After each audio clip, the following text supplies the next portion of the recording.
Hello listeners and viewers, and welcome back to my not very often updated YouTube channel. I am not dead, as I'm proved with this video I'm doing right now. Howdy folks, my apologies, I haven't done anything on my main channel for the best part of probably 6 or 7 months.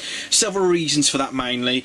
The last couple of months especially, I've been trying to find alternative employment. I have been doing a bit of part-time work in the meantime, but nothing really substantial, so that's why I haven't really worked on any videos for a good while now. So I've done a few other bits and pieces, like on my other alternative channels, like with WoW and whatnot, but I haven't got anything else major in the pipeline at the moment. But that's what's been taking up a lot of my time, and thought it's best to, you know, get myself sorted out rather than actually do the occasional video where I'm not really motivated to do, if that makes sense. But anyway, you're not really interested in that. I'm not, to be honest, either, to be honest. So yes, so what is this video then? This is of course my gaming setup. I don't know whether this probably won't be a conventional gaming setup video, because it won't be just me like talking about my consoles, which I will do, but like hopefully I want to try and make it something that people can actually use. To give you a bit of context, I've recently spent the last couple of weeks reconfiguring all my consoles and my main television setup, which I've got currently running right now. So this is like the most recent iteration I've got so far. It's not complete as of yet, which I will get into, but basically I spent the last couple of weeks digging out all my old retro consoles that are in various places in the house. Some of them are in the loft, the attic, some of them are in the garage, and it was a bit of a nightmare trying to find all the bits and pieces to get all this lot into a functional state. But of course it's not perfect, but I will talk about the trials and tribulations of trying to get what I believe to be quite an awful lot of consoles in such a small amount of space. I do apologise, I do appreciate I'm quite close to my screen. But basically, since the last time I did my gaming setup, I had a single bed, and basically now I've got a double bed, which takes up a lot of my room, which I'm sitting on right now. I've had to basically sacrifice an awful lot of space, and because of that, even just plugging in the systems is pretty much straightforward, but due to the small amount of space I have here, there's my wardrobe there, and basically I've only got this amount of room to work with, which is probably about less than 2 meters wide and less than 1 meter deep. That's not a lot of space to work with. But I think with what I've got, with the small amount of space I've got, I think I've done a pretty good job. I've got, how many consoles have I got? 1, 2, 3, 4. Well, about 7 or 8 consoles basically plugged in at the moment. And it was quite a challenge for several reasons, not just because of the space, but for various other reasons. But I will discuss my findings, and hopefully some of my my trial and errors will be of some use to you guys. Like if you're thinking about trying to, like, whether or not it's easy or not to actually plug in this amount of consoles into a TV, and like you probably want to know things about like input lag and emulators and all that gubbins are, which I will cover hopefully before the battery runs out, because this is like the, I don't know, the 10th or 11th take of this, and like I'm terrible at narrating. I'm sorry, I just hate it. But anyway, right, so this took about, over the last couple of weeks I've been like changing bits and pieces and whatnot, and trying to find the cables, and I've had to buy replacement cables of the ones that I didn't have. That was the main issue I had. What I recommend to people is, first of all, which might sound a bit stupid of course, is think about what sort of setup are you, like if you're thinking about basically plugging in like retro consoles into your TV and trying to get them all to work, you've got to think of like what sort of setup have you got, like you've got to think of course, how much space do you actually have, is it feasible what you actually want to do with your setup, is it possible to actually wire 7 or 8 consoles into your TV stand or whatever you've got going at your home or office or what have you, and is it actually feasible? So that's what you've got to do. You've got to take into a lot of things into consideration. Space, of course, and you've got to a good thing to do is to test your consoles, of course, as well. You've got to make sure that, like, what I recommend to people is Try and find, the first things first, trying to make sure that you can find all the necessary cables to get your systems connected to your TV and powered up. So you've got to have your power supplies, and at bare minimum you've got to have like your composite RCA cables to to plug into your television. So the first thing to do is, of course, make sure they work properly, then worry about everything else. So once you've got all your consoles that you want to decide to, actually I want to, we want to plug in my PlayStation, your PS2 and Super Nintendo and what have you, make sure they all work first and all the cables work, and try a few discs, make sure everything's working and the memory cards are okay and what have you. Just do a bit of general testing. Don't actually like plumb it all in properly like I've done before. It's not a very good idea to do that, like spending all this time like plugging everything in to find that oh shit, my Super Nintendo doesn't work anymore, even though that's quite unlikely, or the PlayStation's not reading discs or what have you. So first things first, test all your consoles first of all. Number two, as I said, of course, space considerations. Are you actually going to have enough room to actually plug everything in? And like, depending on what you've got, you may or may not do. So you might want to do like a bit of a test run, like maybe grab the console or whatever it is and put it to where it should be in your setup, or you might need to tweak things around a little bit. My current setup, it's about 80% there at the moment. I've got most of my consoles plugged in at the moment. I do have more room. I do apologise, it's very dark. I'm filming it late at night, and like the camera, the TV's playing havoc with the light sensor.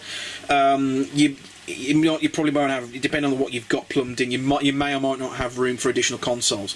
I don't have everything plumbed in at the moment. I've got most everything plumbed in. Which is like I've got my GameCube over there, PS1, the first, like the what do you call it, the dinky revision, the PS1. I'll just zoom in there. That's really cool console, that is. The good old faithful Super Nintendo in all its yellowed glory, but it's working perfectly fine, as you can see. I've got my Super Mario All Stars and Super Mario World bonus cartridge thing. It's an amazing compilation. That is, like, I did two versions of that. Sorry, just one with like standard All Stars, which is basically Super Mario Brothers 1, 2 and 3 and the Lost Levels, or Super Mario Brothers 2, the Japanese version if you prefer, but they call it Lost Levels over here in Europe. And this one also includes the brilliant Super Mario World, so that's a fantastic compilation cartridge. They were bastards, Nintendo, but I'll talk about them a little bit later on. But for this particular reason, they're bastards because when they re-released it, the compilation for the Wii a few years back, all they did was just basically dump the ROM, and that's all they did for like to Mario's 25th anniversary, or was it 20th? Or 25th anniversary, I think it was. That's all they did. They dumped the ROM onto a disc and called it a day. They didn't do anything with the original ROM.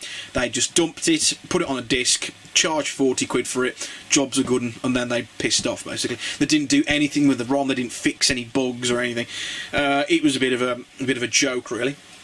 I've got the Wii U gamepad over there. The Wii U itself is there, so it is working, well, mostly. Can't get the bloody internet to work on it anymore now for some reason. I don't know why.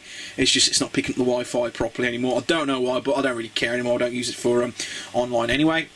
I've got my Nintendo Switch just here. That's also plumbed in. Below, which are both standing on my secondary gaming PC. I'll talk about that a little bit more later on in this video, but like I'm trying to think like whether I'm doing things in the right order in this video.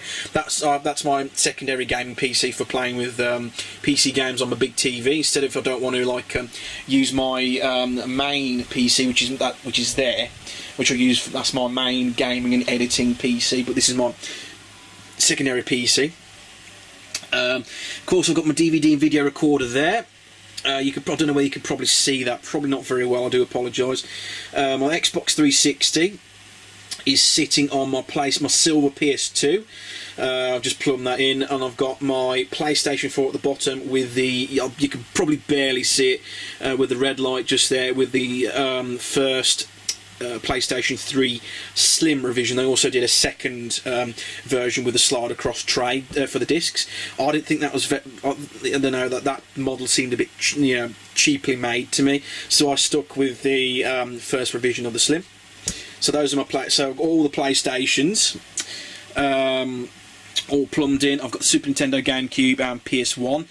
I have got I want to also plug in my Nintendo 64, but at the moment it's been currently shipped. I've sent it away to be modded to have an RGB support. But again, I keep jumping the gun a bit here. Like, there's a lot of things I want to cover, but I'm covering them in the wrong order, so I do apologise if I'm a bit ranting, raving, and rambly. So hopefully I'm trying to hopefully I'll remember to cover everything.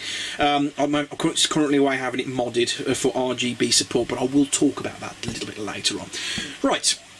So yes, this is my current setup at the moment. It's really nice and compact. I really like it. It's just the right distance away from my bed, which I'm right here, so I can lie down on my bed and play my games as I want. And I can also use my office chair, which is just behind me, as well. So I can turn the TV as I see fit.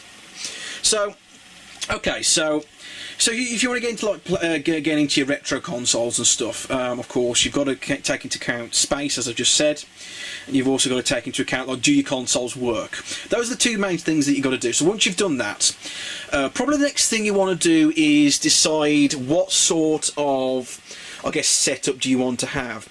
Are you just going to be, for example, just playing video games on it, which is perfectly fine? Okay, that's the easiest setup. Or you also are you also going to be doing stuff like, are you going to be looking into perhaps something like streaming onto Twitch and what have you? That is a completely different ball game in of itself, if you're going to look into streaming all your retro consoles and stuff. So once you've got all your basic prerequisites, you've got to decide, like, are you going to be playing games, or are you going to be also looking into streaming onto Twitch? So if you're just going to be playing your video games, the best thing you want to do, of course, is like get it all set up, do perhaps like a dry run, make sure your systems work, and of course you've got to be looking at what sort of television setup do you actually have. Now, different TVs behave differently. Depending on the brand and how old they are, and like whether it's actually whether it's a modern LED TV or a slightly old LCD TV, or if it's like one of the old classic CRT screens, or is it a PVM, which I'll probably talk about a little bit. Different TVs handle, especially classic games, very differently. Some TV, like the newer, we'll start off with the newer TVs, I guess, because that's what's relevant to my setup anyway. The modern TVs are generally better at dealing with of course, digital inputs. So newer consoles that use like the HDMI standard, they generally handle those games just fine, because they're a digital signal, and that's what these TVs are made for. The problems can arise when you're using, when you're trying to plumb in classic, I keep saying plumbing, connect your classic systems, because they use analog standards. Some of them use, a lot of them use RCA, the red, white and yellow cables as a baseline. That's the basic cables that most of them come equipped with. But a lot of TVs, as I say, like the newer TVs, are just not very good at dealing with analog video.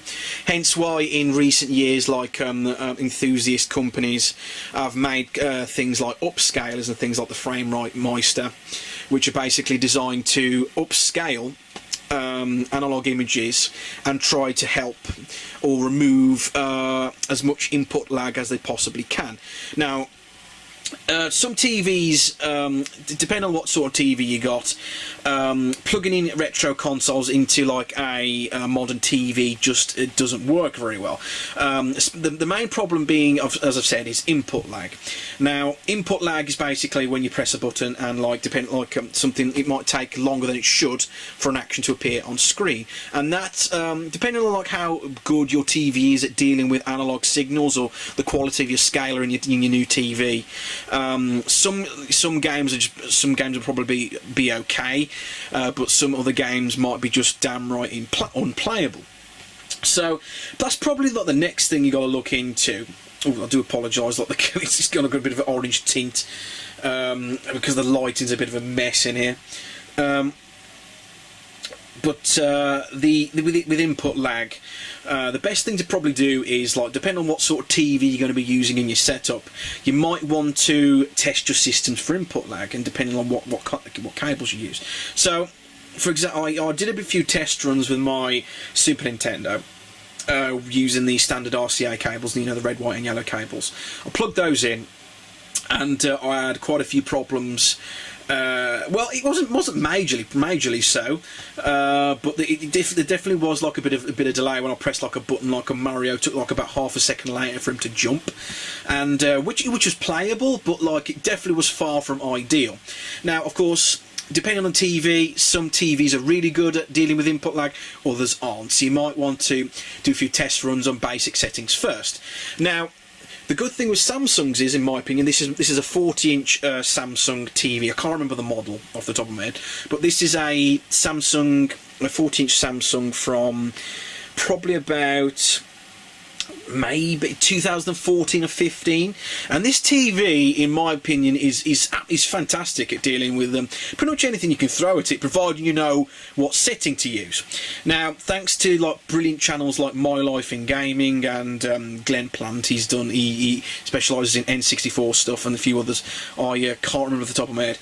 Thanks to channels like that, they have explained the different bits and pieces that you can do, the things you can do to try and minimise and remove input lag. And Samsungs are generally really come equipped with everything you need to get your classic consoles hooked up and all hunky-dory to a point where like you can actually play them, they feel just right. Samsung TVs come with them.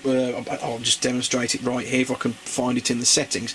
You can go into the settings basically, and there's a setting you can turn on in general called game mode. You can see just on the right there. If you turn on game mode, basically that turns off all the fancy filters that the TV uses, which are ideal for you, like looking at Blu-rays and stuff, and like it adds like extra smoothing features to make theoretically make the picture look better. Game mode turns all those extra visual bells and whistles off, because while they're good for like other things like Blu-rays and things, watching normal television, they are terrible for gaming because they add additional input lag onto what you're doing. So you can turn game mode on, and you can also further fiddle around with picture settings. A good idea to turn sharpness down to 0 or its neutral setting, depending on what TV you got. It might be somewhere else on your television, but definitely look into minimising input lag. That is a really good thing to do. So once you've got all your cables, you've got them all working, and you think you've sorted out the input lag problem. The next thing you want to do is try and get the best picture quality out of your systems. Again, this is another ball game entirely, because different consoles use different standards. Some of them have different resolutions, some of them use different cables and what have you. So the best thing to do is try and look for the best cables that your system is compatible with. Now, the vast majority of systems from like the 90s to the early to mid 2000s use a standard known as RGB SCART. Now, in the European regions where I am, we use which is the PAL video format standard, and a lot of the consoles from that time frame use RGB SCART as probably the best picture quality you can get available. But there are exceptions. I will go into that. So you've got the GameCube over here. The best picture quality you can get out of that is using what is known as a component cable. But GameCube is a bitch though, because I won't cover absolutely everything in this video because I can go on for hours and hours and hours. But basically, the GameCube supports the component standard, which is 480p or 480. I can't remember, but that's the resolution it uses. So component is the best cable that you can get for the system. However, component cables are extremely rare for the system, because a lot of people, the demand for when the GameCube was around in like the early to mid 2000s, well, quote unquote heyday, never really had a heyday to be honest, but there you go. But when it was still being sold in stores, component was the best available for the system, but you had to order it through Nintendo's online service. It wasn't sold in like stores like Game or Argos or what have you, or Electronics Boutique or Best Buy or what have you. you had to buy it directly through Nintendo. And basically the gist of it is, because not many of them sold, what exists out there now are ridiculously expensive. It can easily get upwards of £250 upwards to get yourself a set of component cables for it, which is just not worth it. It's not worth it, in my personal opinion.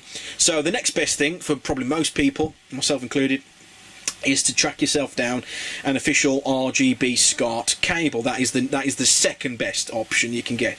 But the quality between RGB SCART and component is very minuscule anyway. So RGB is probably the best option for most of you out there.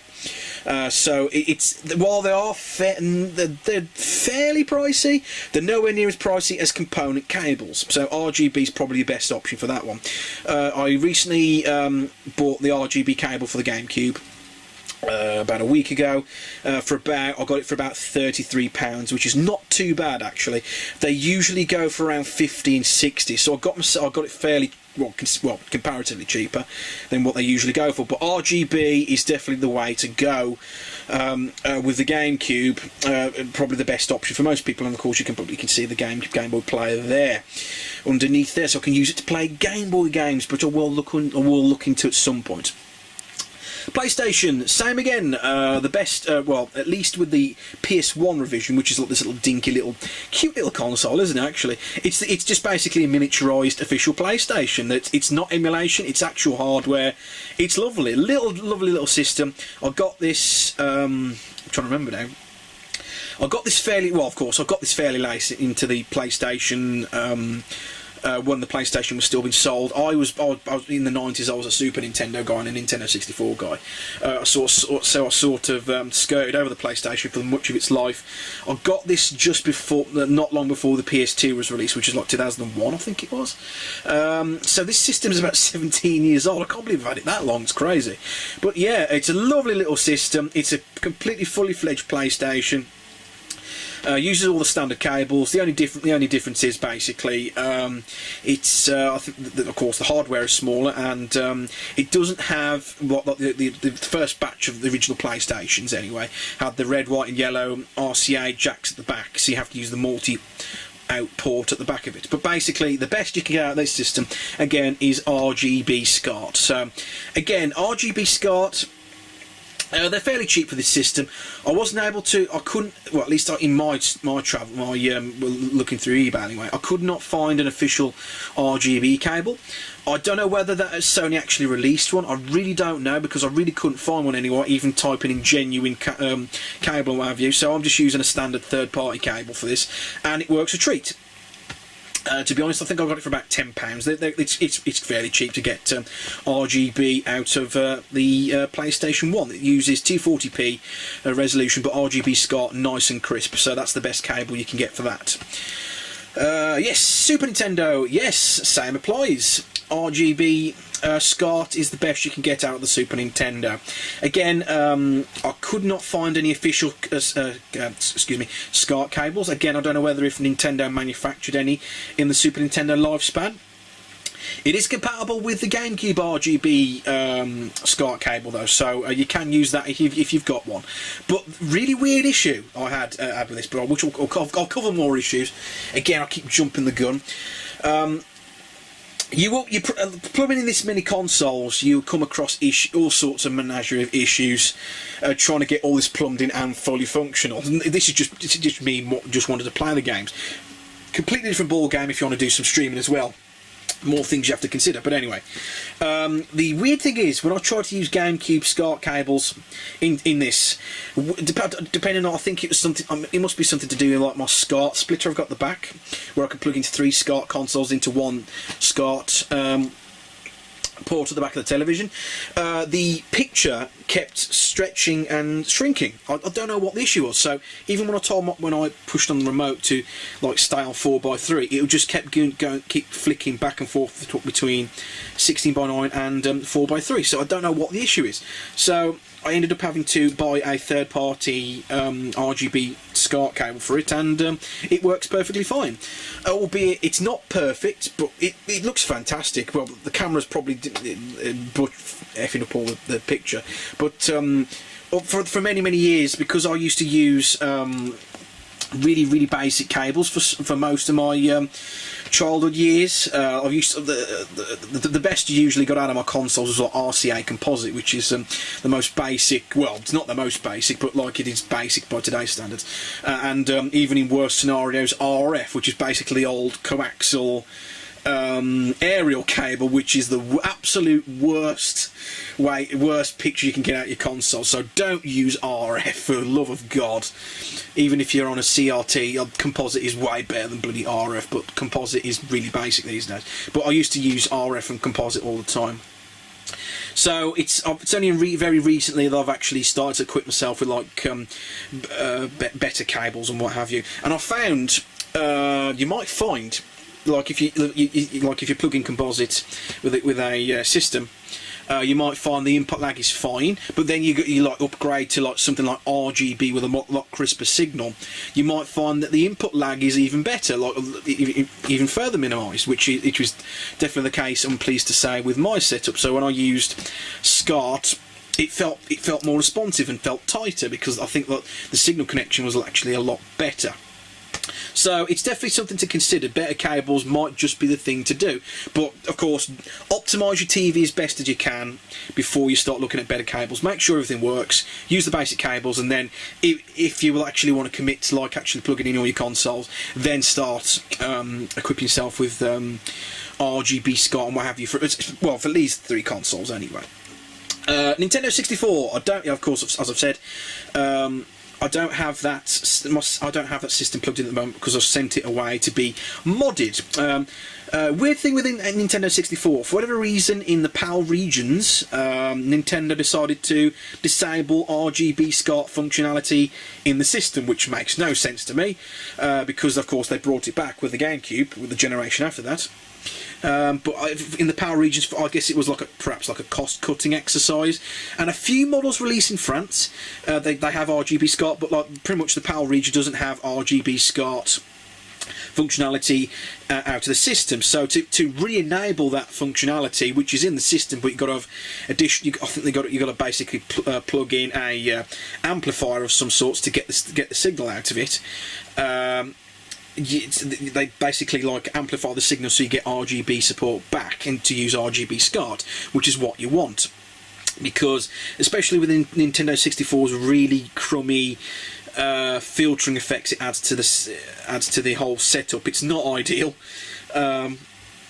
So that's what I've been looking to. Like I've sent it away to a guy to be modded, and it's currently about a couple of weeks wait at the moment. So I hope, and it's one of the more recent RGB mods, which I think is supposed to do something with the anti-aliasing filter, which basically makes the games look closer to what they should be, rather than like the system adding tons and tons and tons of anti-aliasing blur to the graphics, so it looks really blurry. Nintendo 64 is quite difficult to get a good picture out of at the best of times without the hardware actually adding all the additional features which it doesn't really need to, or adding all the anti-aliasing on such a small, like low output resolution console. It's the same as very few games used a higher resolution than 240p, which is used by the Super Nintendo and the PlayStation 1. PlayStation 1 does support 480i, I believe, as well in some games, but pretty much everything runs at 240p, these two consoles especially.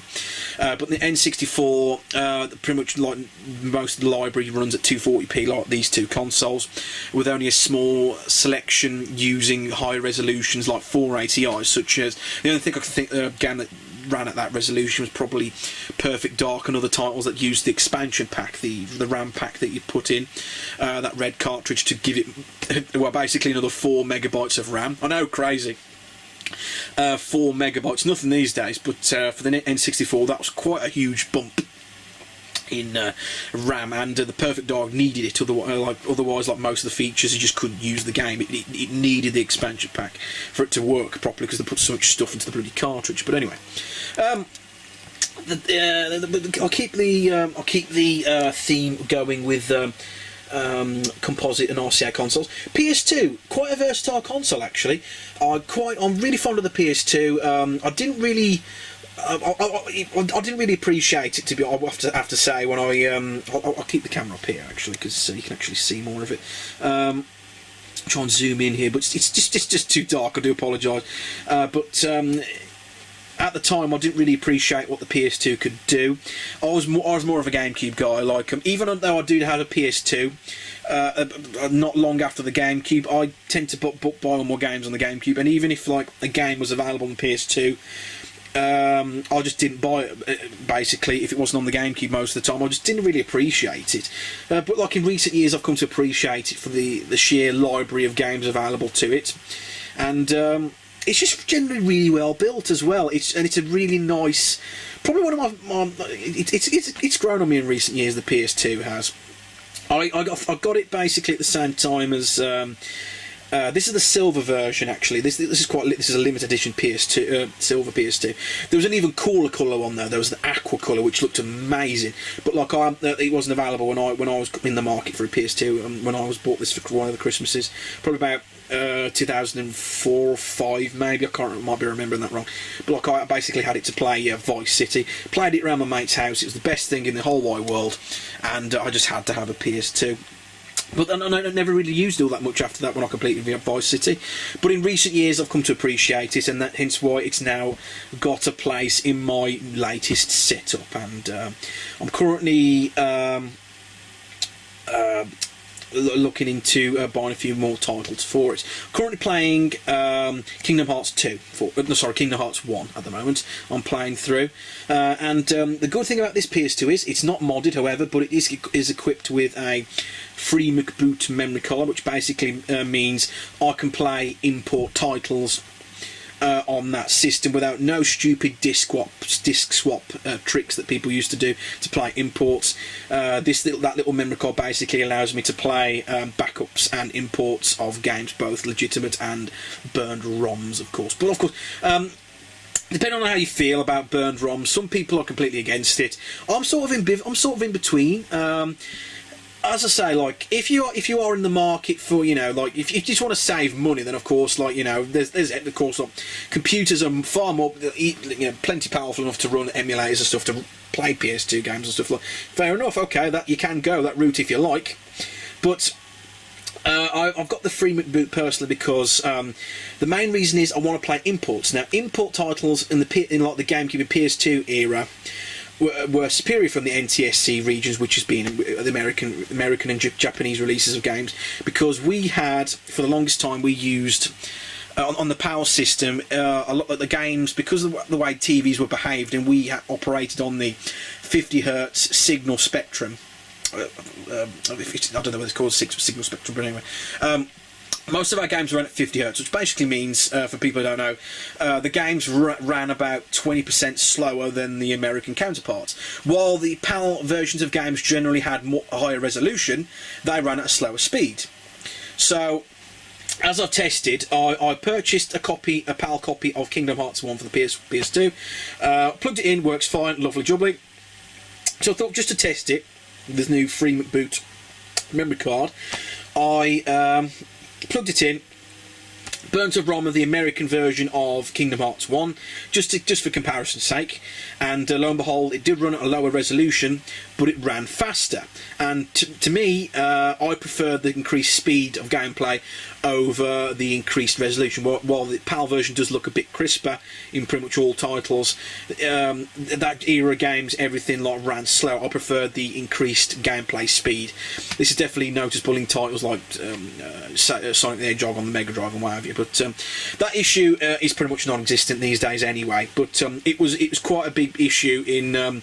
It's up until the PS2, like, it was pretty much sorted by like the HD era from like PS3 onwards, because like televisions are pretty ubiquitous these days. Like the new TVs are perfectly happy to run at both speeds anyway. This one can handle 50 Hertz and 60 Hertz, no problem at all.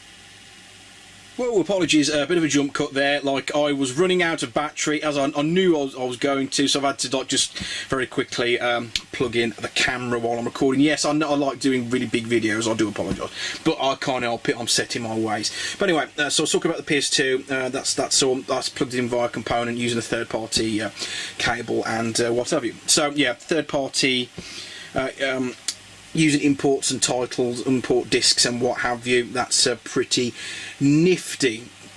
Right, so the different video standards, they were pretty much sorted by the mid 2000s when you got to the digital era, like starting off with the PlayStation 3 and what have you. It's just out of shot just there. You can probably see it, but I'll leave the camera up here so you can actually. There's a bit of light, basically. So with the PlayStation 3, the digital consoles are ridiculously easy to plug in.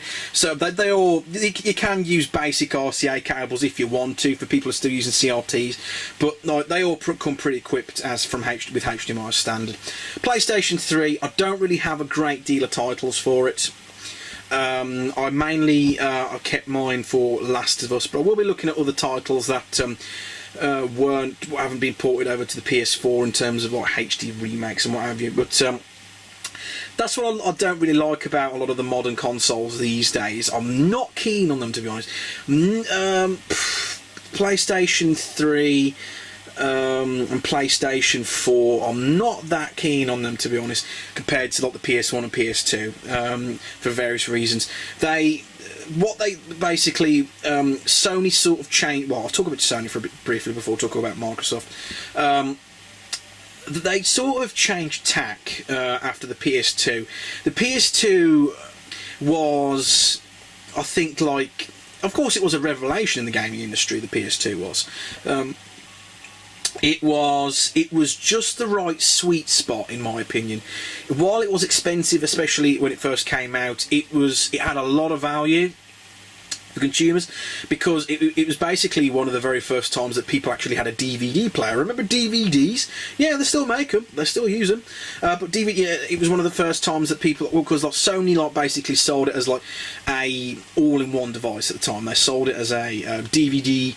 You could play DVDs and you can play CDs as well. CDs were still all the rage back then, and of course you can play your games on it. So it was like an all-in-one unit, and like it was massively successful. The PS2 was.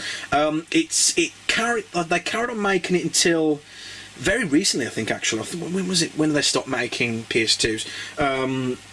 Probably about 2011 or 12, I believe. It was that recent, actually. It was crazy. It sold millions of units, and rightly so, because it's a fantastic console. Massive amount of library of games. It was the right sweet spot. It was just powerful enough for to be accessible for developers to make games for it, and it wasn't too, it wasn't that expensive comparatively. So it was a nice sweet spot between price and performance, basically. Then everything went to shit, basically, with the these are my personal opinions, of course, but you can disagree with them if you want. But like, I'm just airing my grievances. When PlayStation 3 came out, I guess like for various different reasons, but like I think one of the big issues was Sony basically thought that because of the success of the PS1 and the PS2, they took that success for granted. They thought that because they've took the market from previously the King's Nintendo, the 16-bit era, they completely took it from Sega and Nintendo. With the PlayStation and the PS2, they were market leaders for best part of like a decade and a half, and it basically went to shit after that. The PS3, when it first came out, was a disaster. It was an absolute disaster. The price. Well, I think everyone knows that meme these days, like $599 with Ken Kodagari, the guy who does the Ridge Racer announcement. You know the Ken Kodagari. $599. It was when it was first sold out, which is a ridiculous amount of money for a games console. $600 or rounded up, and it was about probably about like 480, 500 quid over here in the UK. Now probably more actually, but really expensive. I'll have to double check that. But it was, bottom line is, it was very expensive for a console. And it suffered massively because of that. It banked far too much on the PlayStation brand, and Sony got complacent. It allowed Microsoft to take it from them that generation. The Xbox 360 completely trounced that generation. The Xbox was doing. They're setting themselves up with the Xbox, with the GameCube and the PS2. PS2 won out, but like Xbox was doing reasonably well, and the GameCube, well, not terrible, not great, but still not bad either. It did okay, the little GameCube, but like nowhere near as strong as they were back in like with the Super Nintendo days. But it sold okay. It was okay. But Microsoft was setting themselves up with the Xbox, and then when the time for the Xbox 360 came along, they completely took the market. It was a lot considerably cheaper unit. It was easier, and another factor was it was much easier to develop for as well, especially in the early days, because with the PS3 is a really odd beast in terms of architecture. It's not like a conventional sort of PC in a sense, like where the Xbox 360 is. It's like basically architecturally it's similar to like a conventional desktop PC. So they, with Sony, with the PlayStation, they went like a completely different tack. They basically went, oh, we'll put a lot of processing power into it, which they did. But like the architecture was so alien and different to what went before, a lot of developers struggled with it, and it was sort of top heavy in the sense that they put far too much oomph into the processing part of the system, but they didn't like couple it with enough RAM. That's partially one of the major problems with some of the games. It only has 256 megabytes of RAM, whereas the 360 has 512, despite the PS3 having quite a fair bit more processing kick than the 360. That top-heavy imbalance made developers just could not make heads or tails of it, and for a couple of years, a lot of early PS3 ports compared to 360 versions of games just didn't work properly, or like a lot of them were like something like things with Skyrim. But I know Skyrim, bloody hell, Skyrim's like buggy at the best of times. But like certain titles like just didn't work for a couple of years anyway. It gave 360 a massive head start because like generally a lot of the 360 versions of multi-platform games were generally a lot more functional than the PS3 counterparts, and that's partially why the architecture was so weird and strange, and a lot of developers like took longer to try and figure out like what the system could do. Now, after a couple of years, that parity was sort of like matched, but it was too little, too late. The 360 already took a massive chunk out of their market share, and it basically reminded Sony that no main company is king forever, especially if you're complacent. Trends in markets and like the power of branding is not enough on its own, as that's demonstrated. Like Nintendo learned that when the PlayStation came in, and Sony learnt it when the Xbox, when Microsoft came into the market. So they've all learnt from each other basically. Like they've all learned that market dominance is not assured in this in quite volatile industry as it is. So quite interesting really. So Nintendo were top dogs in the 80s and 90s, then mid 90s, and then you've got Sony like being top dog in like the 90s and the early 2000s. Then you've got Microsoft taking that in like the mid how do you say it, mid noughties? No, how do you say it? Mid 2000s to 2010s, early 2010s, and now where are we now basically? It's sort of really strange place at the moment. Like the Sony, I think Sony's sort of back on top in terms of sales, but not by much really. Nintendo have pulled a lot of it back because with the PlayStation 3 and I'm trying to. I'm completely missing a generation here. I forgot about the Wii. Of course I did. So Nintendo. So if Nintendo was top dog, then Sony was top dog, then Microsoft was top dog, and then Nintendo was top dog, and then after the Wii, then it went back to Sony. It's gone back to Sony again, and Nintendo's pulling it back a little bit, and Microsoft is trying to pull back again. They've lost a bit, but see what I mean. Basically, it's not market. I can't speak. Been speaking for quite a while now. Hopefully you haven't fallen asleep. Probably listen to this as a podcast, basically. I should have said this at the very beginning. But anyway, market dominance is not always assured, put it that way. So yeah, PS3, not keen on it, to be honest. But there are a few titles I want to look into. PS4, I like it more than the PS3. I quite like the design of it, and I've also like the Sony sort of like dropped a lot of the proprietary formats that have dogged a lot of their other formats, such as like the memory stick with the PS Vita and stuff. You can just use standard USB charging cables and what have you. So it's basically you can use like standard equipment, which is awesome. So Sony've sort of like adopted that attitude, at least slowly anyway, where you can like use third party. It's more friendly to third party peripherals basically. So that's why I quite like it, and it's they've sort of companies that with the Xbox One as well. I don't have that plugged in because that's downstairs. Like I don't use it at all. I've basically put it in there so people can use it to play FIFA. That's all it's been used for at the moment. That's why I don't have it plugged in up here. Probably not going to put it back in. I might put what are they calling the new Xbox One X, which has got 3 X's in it. Do you think that's enough, Microsoft? But anyway, I don't want Microsoft to thinking. They can name the conventions all over the bloody place. But not PS4, quite like the PS4 actually, and I'm quite fond of the controller. You can see just there, with the nice touchpad. They're just not nice controllers. Another thing actually, while I'm not generally fond of the modern consoles these days, the current generation of consoles. I'm not fond of them, but like at least their controllers are quite nice actually. Like all the companies have now settled on like a nice standard of control as well. Like there's just the right amount of buttons, and they take ergonomics. In recent years, they've taken ergonomics really seriously, where it's nice and comfortable to hold. So that's why at least the controllers are decent these days. But like, I don't know, modern consoles, not fond of them, to be honest. One of the big issues I have with them is modern consoles are basically trying to be too much like PCs. Now, I will talk about the PC in a moment. Modern PCs.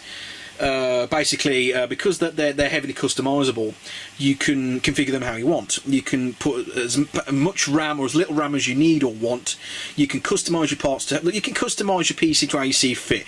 You can have it as a monster gaming rig, or you can just have it as like a basic rig, a basic machine that just like plays Facebook games or whatever, depending on what you want to use it for. So they're heavily customisable, but with modern consoles, manufacturers are trying way too hard to make them like PCs.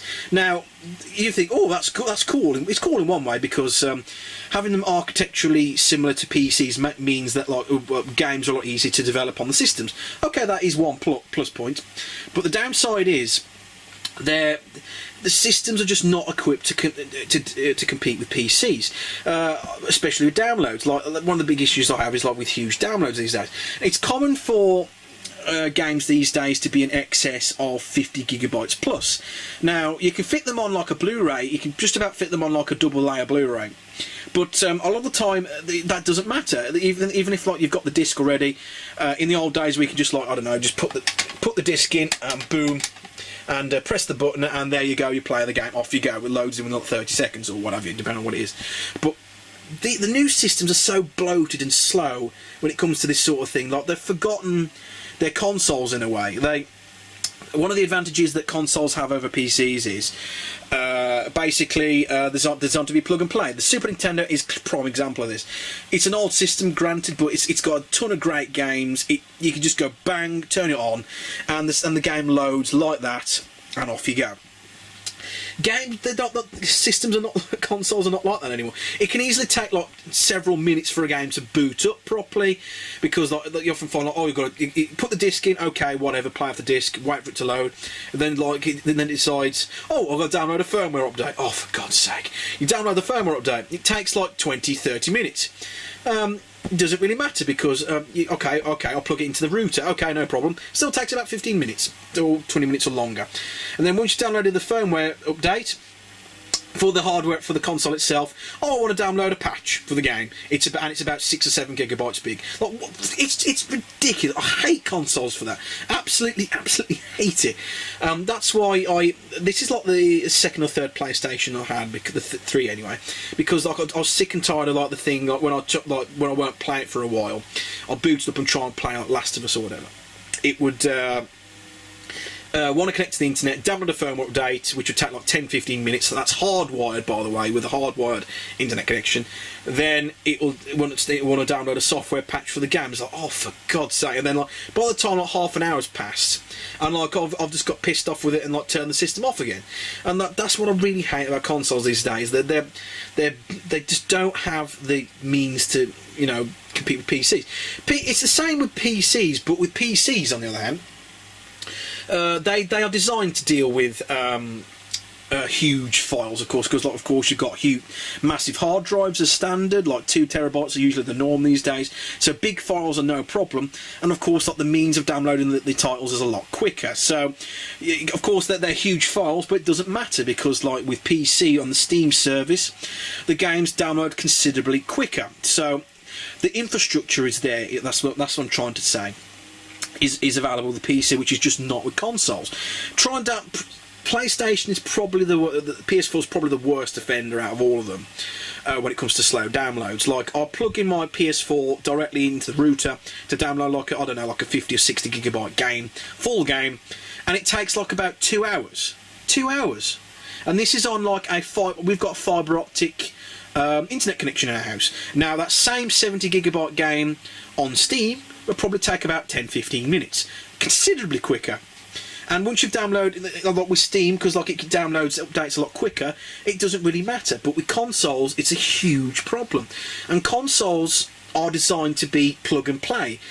Plug them in, turn it on, off you go. But with all this trying to emulate PCs with downloading updates and software firmware updates and patches and what have you constantly, it's a pain in the arse. They're not as powerful as PCs, so you get slower frame rates, they're slower to load, the textures are not as good.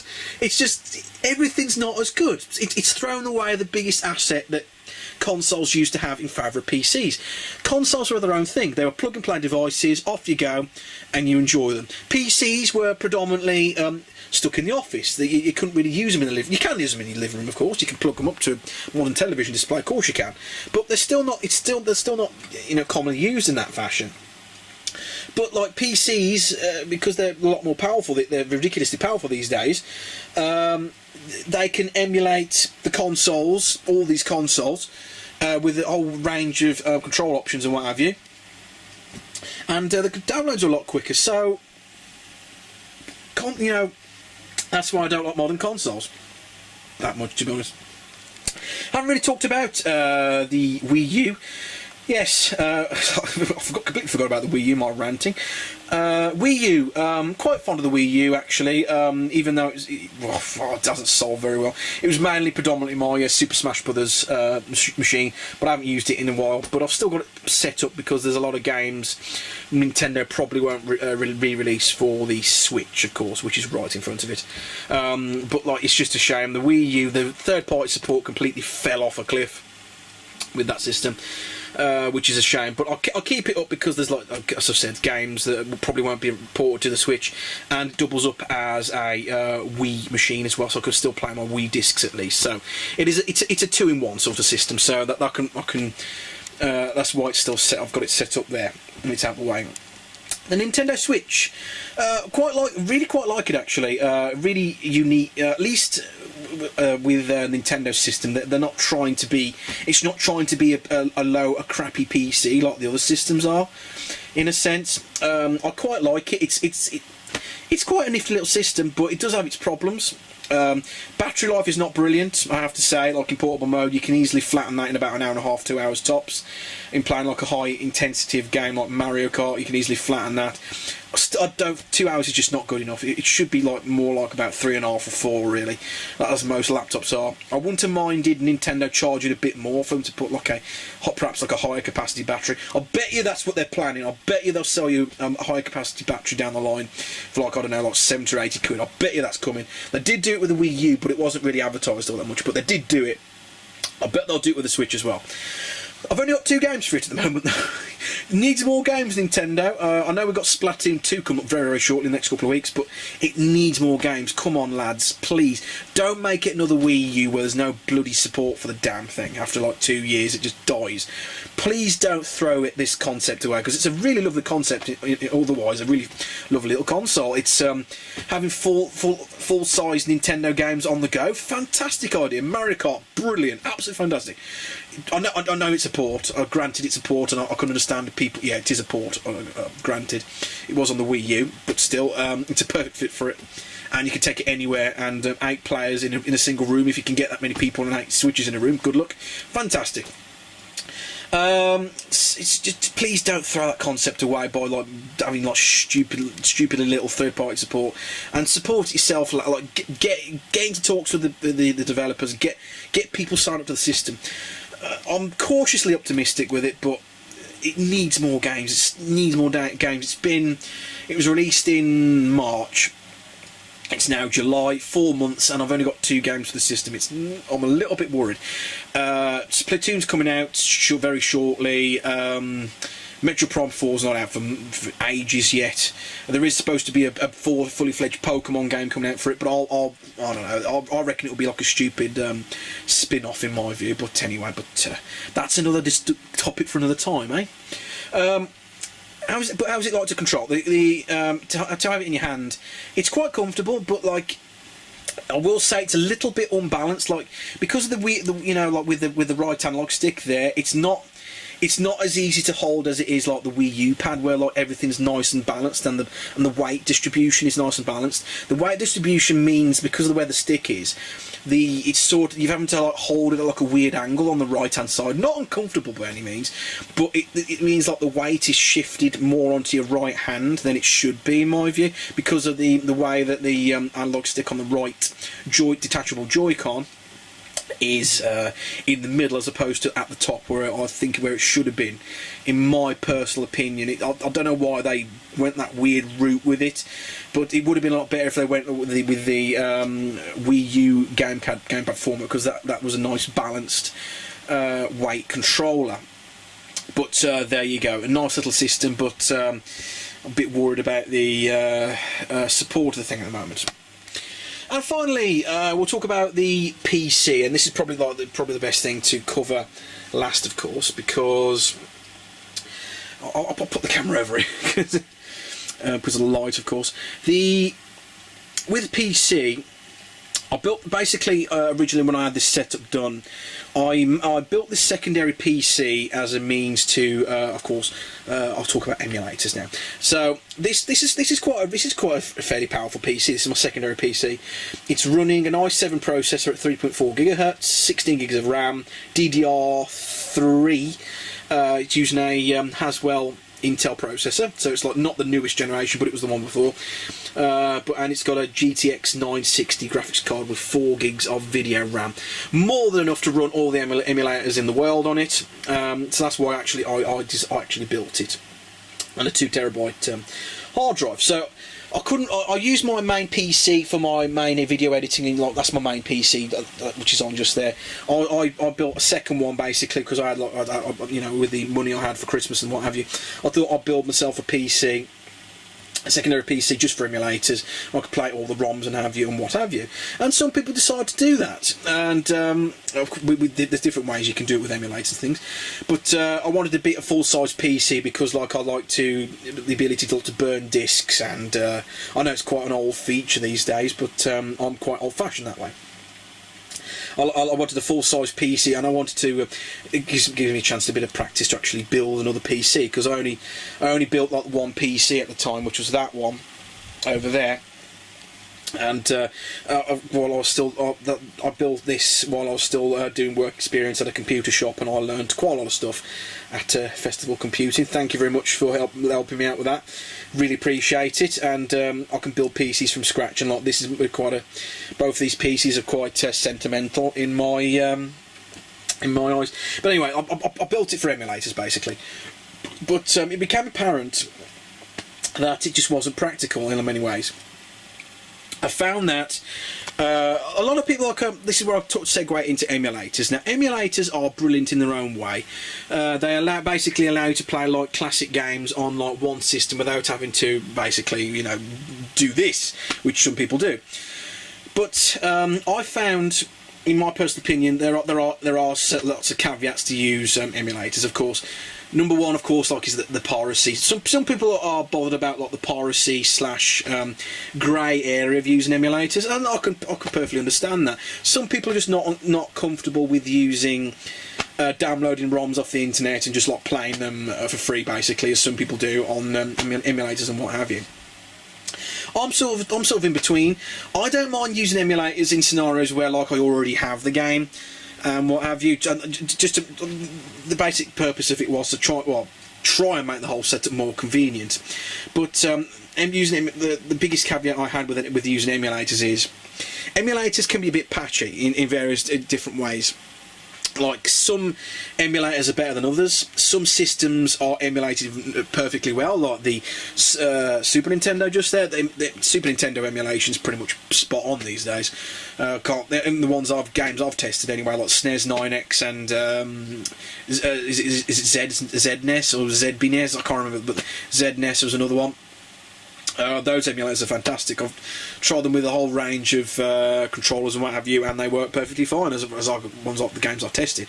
But some consoles are a bit sort of here and there. PlayStation and PS2 is pretty good, but there are problems. Like, certain PS2 games just won't boot at all in PS2 emulators, or some games just like have weird graphical artifacts, or like the control input doesn't work. All sorts of weird issues in the middle ground.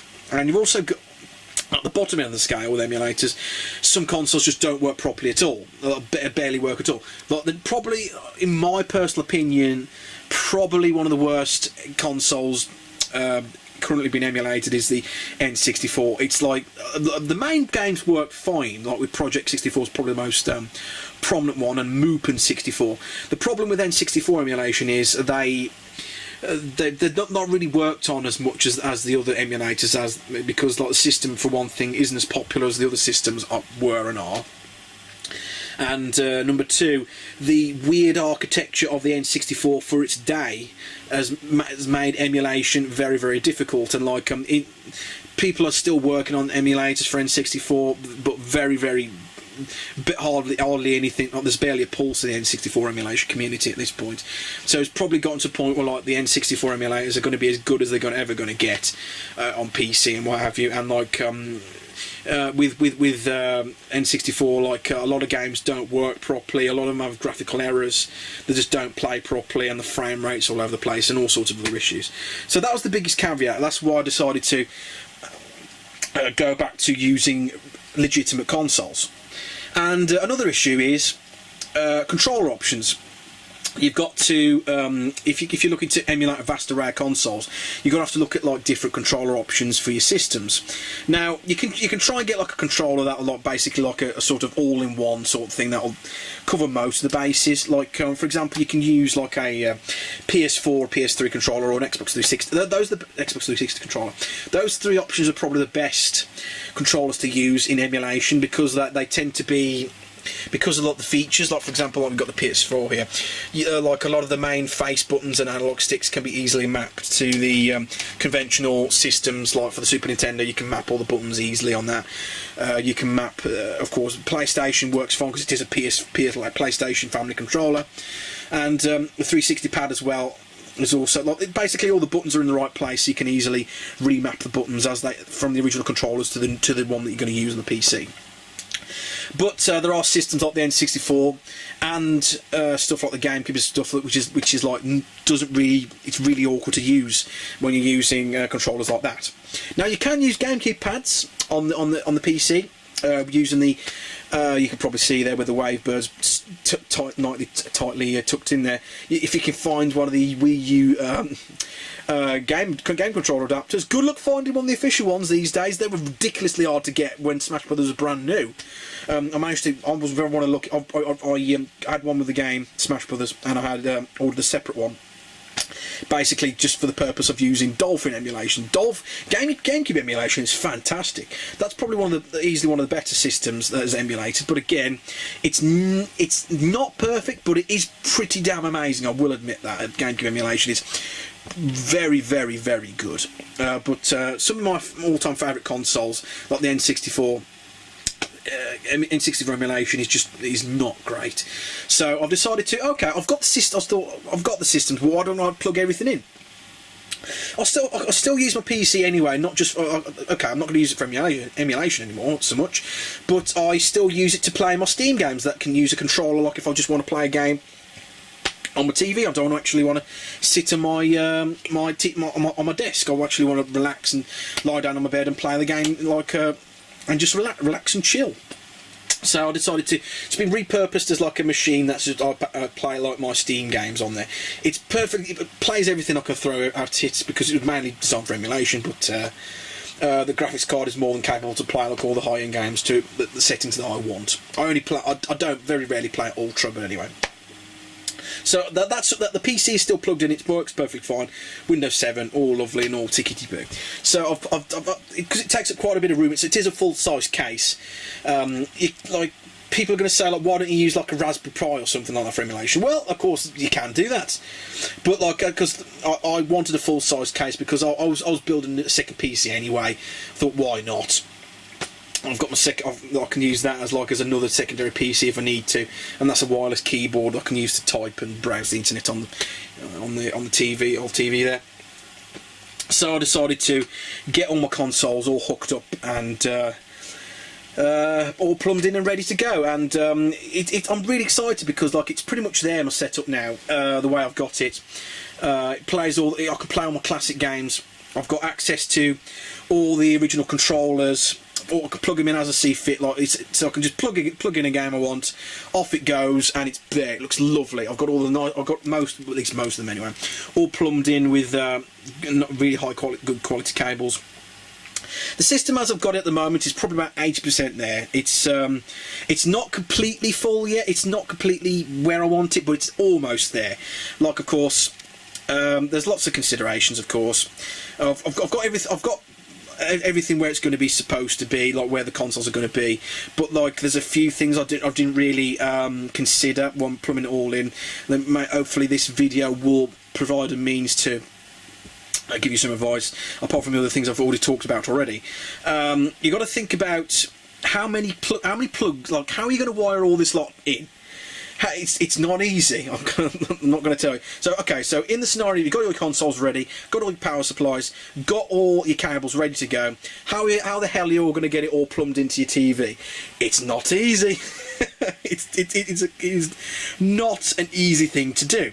But the simple thing, especially with HD TVs, simple reason is they just don't have enough I/O at the back of the TV, not enough ports. So okay. This is a pretty conventional HD TV. Most of them, the modern ones, have stuff like you've got usually have about 3 or 4 HDMI ports, one SCART port if you're lucky in the UK, in Europe anyway. I'll talk about that in a moment. And perhaps maybe if you're lucky, maybe a component port, but that's about it. You're going to get one component, one SCART and 4 HDMIs. That's your lot, and that's a problem when you're trying to wire in more than 4 consoles, especially if you more than one. Okay, so for example, got my Super Nintendo. Okay, that uses a SCART. That's in. I'm going to plug in my PlayStation 3. Yeah, no problem. That's in HDMI number 1. PS4 HDMI number 2. Xbox 360 port number 3. PlayStation 2 that uses component. Okay, that's also accounted for. Now I've also got I'm a PlayStation 1. Oh dear, where am I going to put this?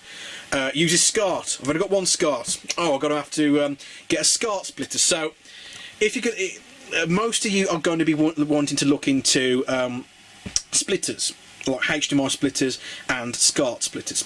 Now we're quite lucky in Europe, because for several years we had a rather wonderful connector plug called SCART. I'll probably put a picture up for you people who don't know what it is. We've had this cable system for a very long time, which was not available in mainland America. It was never used, but SCART was like an alternative, was a huge upgrade over like S-Video and Component. And TVs used it for several years, like over here in the PAL region. SCART it was a lovely picture, lovely crisp picture for several years, but America never had it. Just never had it, and they skipped over it in favour of like S-Video and Component. Component was released over in the States, but SCART wasn't, and that was a hugely ubiquitous format over it, and it offered a really nice crisp picture for affordable price, and the picture quality and the cabling cables that we used were generally of really high quality, and therefore vast majority of consoles released in the PAL regions over here are equipped to use RGB SCART standard right out of the box with that modification, apart from a few exceptions, so like the N64 of course. But America didn't have it, SCART system, so that's what we've got to look into. So, but don't be discouraged though, because if you are like a lot of consoles that were released in the States do support RGB colour space in the system, but even though the cables weren't available, so you can still buy the cables for your system, like for example a Sega Mega Drive, Sega Genesis I should say. Sega Genesis uses RGB SCART. You can plug in an RGB SCART cable into the back of the Sega Genesis American system, and it'll work just fine. All you'll need to look into is you're going to have to look into converter boxes and things like that.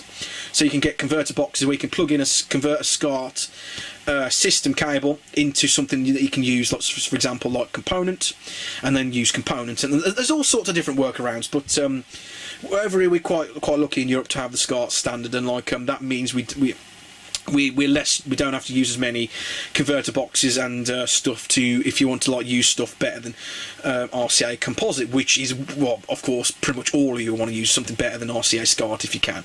Using composite on a HD TV, it looks awful. It looks fuzzy. The picture's all over the place. Well, it's not all over the place. It's a consistent picture, but it's too soft. The colours are all over the place, and it looks awful, basically. And therefore, if you can, you want to be looking at like the best cables you can get for the system. So you want the GameCube's RG, of course. There's only a selection of other systems I've got here.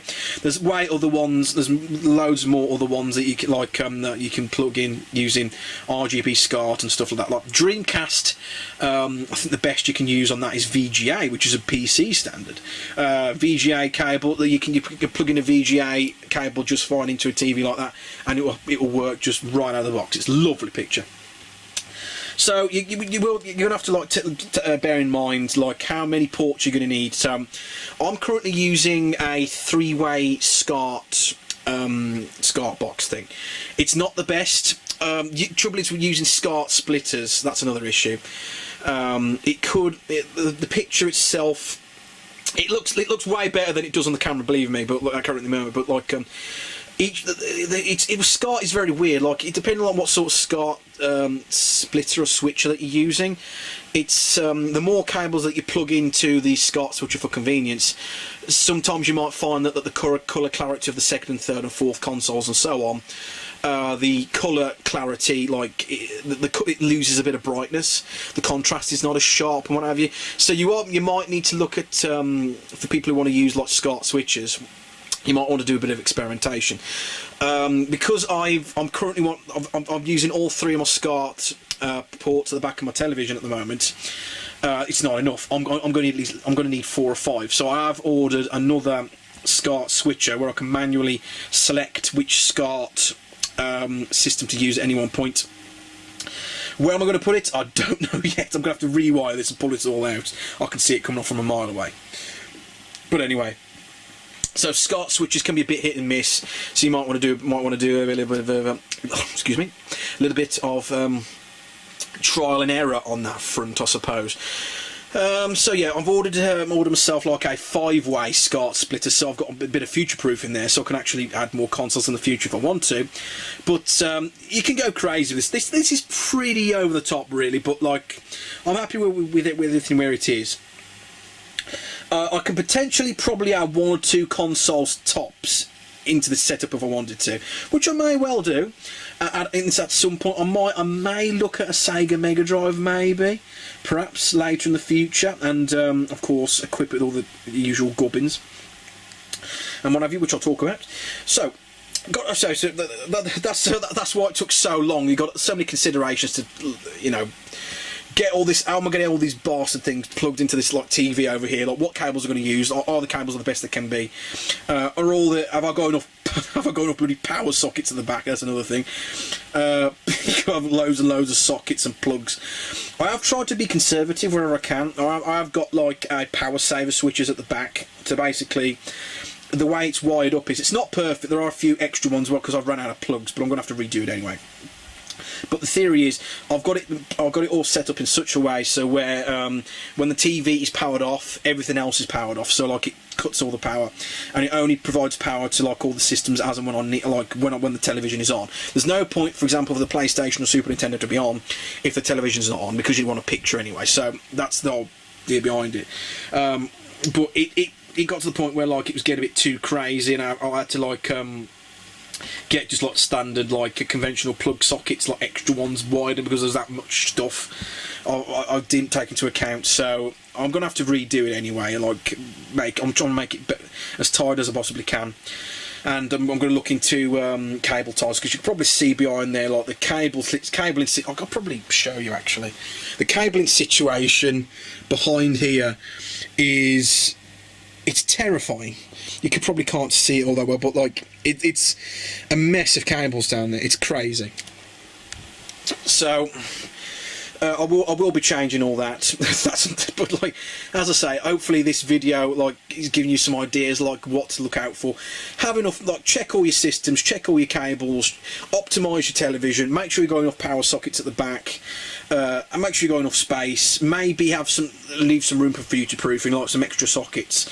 Make sure your cables are as good quality as they can be. Get everything all tidy as best as you possibly can. Those are the main pointers I can give you, really. As I say, My Life in Gaming, for people who don't know, is an absolutely fantastic resource on YouTube. These two guys, Trice and Corey, they're called. They cover all the how to get the best picture quality out your systems, and they also cover a lot of the different types of TVs and the issues that you can come across, and how to try and rectify these issues. And they also cover like scalers and things like that, to like what to do, like to convert like low resolution images onto HD TV and what have you, and like what scalers to use if you're looking into streaming, and all sorts of factors that cover in, and like each individual bits and pieces. It's absolutely fantastic. I can't stress that how good it is enough. It's a wonderful resource, and like probably one of my most favourite channels on YouTube at the moment. My Life in Gaming. I'll put a link in the description. Right, so I've got all my systems set up, so I don't have to like worry about like, you know, like using like incompatible controllers and the annoyance of like having to turn on like the PC every time I want to like boot up a game. I've just got everything ready. I can use all my original discs, and I can use like backups as well if I don't want to use the discs as well. For some of them that you want to look into if you're using rare stuff. I knew I'd forget something. Right, another advantage, you can with recent technology as they are, and like enthusiasts have come up with methods to basically get more bang from your buck. Basically, you can actually improve the functionality of the base consoles. Now, flashcards, again. Flashcards have been developed for like all sorts of consoles, like the cartridge-based systems. There's ones for Game Boy, there's ones for Super Nintendo, there's ones for the N64, and so on. Definitely recommend looking into flashcards if you're looking into basically an easy means to use original hardware and use original controllers without having to resort to emulation errors and what have you. Now, again, it depends on how you feel about downloading ROMs off the internet. Again, I'm quite ambivalent with it. I tend to only download stuff that I already have copies of personally. Not everyone's going to do that, of course, but again, if flashcards are quite expensive, so I don't really mind downloading ROMs, I suppose, because if I were to save money, I'll just like put it with an emulator, and I've got a PC that can do that. But with a flash card, like if I've bought all the right cables for it, I've got really nice picture quality, I can actually play games I've never tried before, and actually play games that are just like, you know, like some games are ridiculously rare and hard to find there these days, and a lot of them are just not available anymore, like even on modern systems as like HD re-releases and what have you. So I'm generally okay with it, really. I'm not like hardline when it comes to that, but I can totally understand some of the reasons why some people decide to not just flat out not use flash cards and what have you, because they just completely adamant against piracy. Completely fine with that. But flash cards are generally used by collectors. Now, a lot of people that I've talked to or come across on YouTube who use flash cards on their systems, they tend to have massive rich collections of original titles anyway. Like, for example, Glenn Plant, he's talked about like the EverDrive 64 before, which is one of the many different versions of flash card you can get for the N64. He talks about like why he uses an EverDrive. He uses an EverDrive basically because he's a huge fan of N64 and he's a big collector of the original games. So I think he's got the vast majority of N64 games in box, and he wants to keep those games all nice and pristine. That's why he has a flash drive. So instead of having to like opening the box and therefore damaging it slightly and what have you, he likes to keep it on the shelf all the way, and rather just boot the game from a SD card in the system anyway, and off you go. And that's a perfectly valid reason why to look into flash cards. But that is an option for people who actually want to use it. And there's also all the really cool things as well with flash cards. Like, thanks to fan-made translations of certain games that weren't released in like places like America and Europe, there's a lot of titles that were released on the Super Nintendo and the N64 that were never released over in Europe and the US. But thanks to fan translations on the internet, and thanks to, in combination with flash drives, you can actually play fan translated versions of games that were never released over here in the region, which is another fantastic option to look into with flash cards. I'm definitely looking into with the N64. There's a game, I think it's called Project something. There's a Project something or other. I can't remember what projects. No, I can't remember. I'll put the name in the description. I can't remember what it was called. But it was like basically like an adventure game that was only released in Japan. But thanks to if you use a flash card and if you patch the original ROM, you can use the original hardware, put with the original controllers and what have you, as it would do like a normal cartridge, and play it on your TV with translation, which is fantastic. I never really thought of doing that before, but that is another option. Now, disc-based consoles, it's a bit more tricky. Of course, mod chips have existed for several years now. Again, some people, piracy. Sony did implement like countermeasures in like early versions of the PlayStation to combat people like burning CDRs in the system. That's a partial reason why that Nintendo stuck with cartridges for so long, but that's another topic. CD-based systems to try and to play import discs and what have you. It's a bit more. Disc console's a bit more limited in that regard, because you can't just like get an SD card and dump ROMs and play them off a memory card stuff. Like the hardware just doesn't enough for it, and it's just like discs are a bit more disc systems are a bit more limited in that regard. But with PlayStation in particular, the original one anyway, if you want to play imports and ROMs and what have you, you are going to have to look into having it chipped. Now, I don't know whether people still offer chipping services for the PlayStation. I have absolutely no clue at all, but I will look into that at some point, because I am looking into mainly want to play imports on my PlayStation and try and get legitimate copies of things like Symphony of the Night, which, if you looked on eBay, the price for a PAL copy excuse me, a PAL copy of the game is obscene. It's obscene. It's about £400 plus to get a used copy of Symphony of the Night for the PlayStation, so that's out the window. But a US copy, if I were to obtain one and try and play it, probably looking at about £50 or £60, which is nowhere near as it's still expensive, but a lot more manageable than say £400 bloody pounds. But I couldn't play the legit import copies without looking into some sort of mod chip. But I really don't know whether they're still viable anymore. I really don't know, to be honest, in that regard. GameCube on the other hand is another beast entirely. GameCube is a lot more flexible because you can get memory cards, which basically you can get like a little adapter where you can put SD cards into the memory card slots and boot homebrew off the memory card, which allows for a whole range of different possibilities, including playing patched ROMs and import ROMs and what have you directly off the memory card. Or you can take the disk drive out and like have like an SD card reader instead and have it chipped that way. But like you can basically you can soft mod the console without actually modifying the console to actually add more functionality. And I have ordered myself like an SD card launcher, which basically allows you to use the attached Game Boy player, which I'm really excited about, to play Game Boy Advance games and Game Boy Color games and Game Boy games in their intended resolution with no stupid anti-aliasing, and have it properly scaled onto a HD TV and run at the proper frame rates with considerably less input lag. The official software that comes with the Game Boy player as it was terrible. It basically, the games that even official games that you played in the system in the Game Boy player you put in the slot at the bottom, the games just didn't play properly. Frame rate problems, even though like the Game Boy, there's nothing wrong with the Game Boy player itself. It's a full-sized Game Boy Advance. It's full Game Boy Advance hardware inside that stand at the bottom that the GameCube sits on top. So that's fantastic. I'm looking into like getting that set up, and I probably will talk about the different software that you can use to get your Game Boy games on the big screen.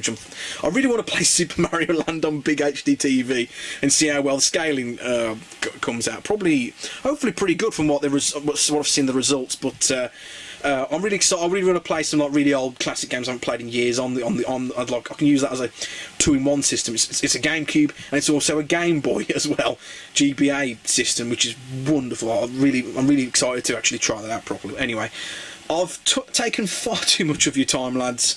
Thank you so much for listening to my rants and ravings.